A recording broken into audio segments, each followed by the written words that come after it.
première image qu'on voit à gauche de l'écran, on a classé la consommation par heure, ça s'appelle une monotone en mathématiques. Donc il y a la puissance là en haut et puis les heures à droite. Donc à gauche c'est les pics et puis à droite c'est les creux. Ce qu'on voit c'est l'évolution de la consommation française. En 2013 c'est la courbe bleue, puis en 2018 c'est la prévision faite par RTE pour 2018. Les pointes continuent à monter alors que il n'y a pas de croissance de la consommation. Les pointes continuent à monter parce qu'on fait de plus en plus de mètres carrés, même s'ils sont économes, et parce qu'à l'intérieur des mètres carrés on consomme de plus en plus. Et puis à l'autre bout, les creux se creusent. C'est-à-dire qu'il y a de plus en plus d'heures où il n'y a pas de consommation. Parce que l'industrie s'en va. C'est à la fois de l'efficacité énergétique, mais surtout des usines qui ferment. 15% des usines ont fermé en France depuis 6 ans. Bon. Pendant ce temps-là, à droite, les machines de production, elles évoluent pile en sens inverse. Pour baisser la quantité de CO2, il faut arrêter les machines thermiques. Ou, comme elles ne sont pas rentables, on les arrête. Ils sont désinvestis tous les jours. Et puis à droite, on produit de plus en plus pendant les heures creuses parce que malheureusement, le soleil et le vent n'arrivent pas toujours au moment où il y en a besoin. Et donc, le résultat de ça, sur le troisième graphique, et il est assez réel, c'est l'équilibre de l'électricité en France du mois de janvier au mois de décembre. Alors janvier et décembre, ça se ressemble.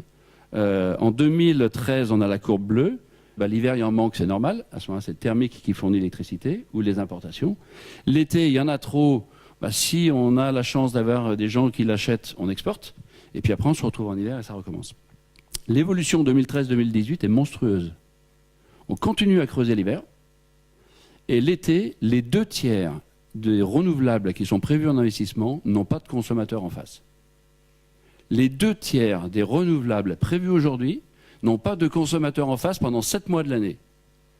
Ça représente 35 TWh, ça vous dit peut-être pas grand-chose, c'est 4 fois la capacité de stockage de tous les lacs français. Autrement dit, ça ne sera pas stocké. Donc, où on dit on ne construit pas le renouvelable, on essaie d'en faire quelque chose. Mais en tout cas, les 2/3 de renouvelables, bon courage pour les gens qui vont payer, parce qu'on est sûr qu'on monte les investissements, alors qu'au bout du compte, graphique en haut à gauche, il n'y a pas plus de consommation. Donc pas plus de consommation, plus d'investissement, c'est assez facile de faire le calcul pour voir ce que ça coûte. La France a inventé le meilleur système du monde. On est le seul pays à avoir tout ça. On a les techniques, on a des gens capables, on a des consommateurs capables de tout faire aujourd'hui. Il n'y a pas de budget. Alors, le point positif, c'est que la France, vous le disiez tout à l'heure, est probablement le meilleur pays du monde d'un point de vue électrique. De sa solidité de production, de sa solidité de réseau. On a fait le tour du monde, dans 40 pays, on n'a jamais vu des pays aussi robustes. Donc, quand même, ça marche. Donc on peut féliciter les gens qui sont aux manettes aujourd'hui et ceux qui ont construit le système. Par contre, dans le cadre de la transition énergétique, si on regarde simplement le problème de déséquilibre du renouvelable, si on veut demain pouvoir équilibrer le déséquilibre qu'introduisent les renouvelables, on n'y peut rien, c'est comme ça. Et si on veut continuer à baisser le CO2, alors il faudra transformer nos ressources.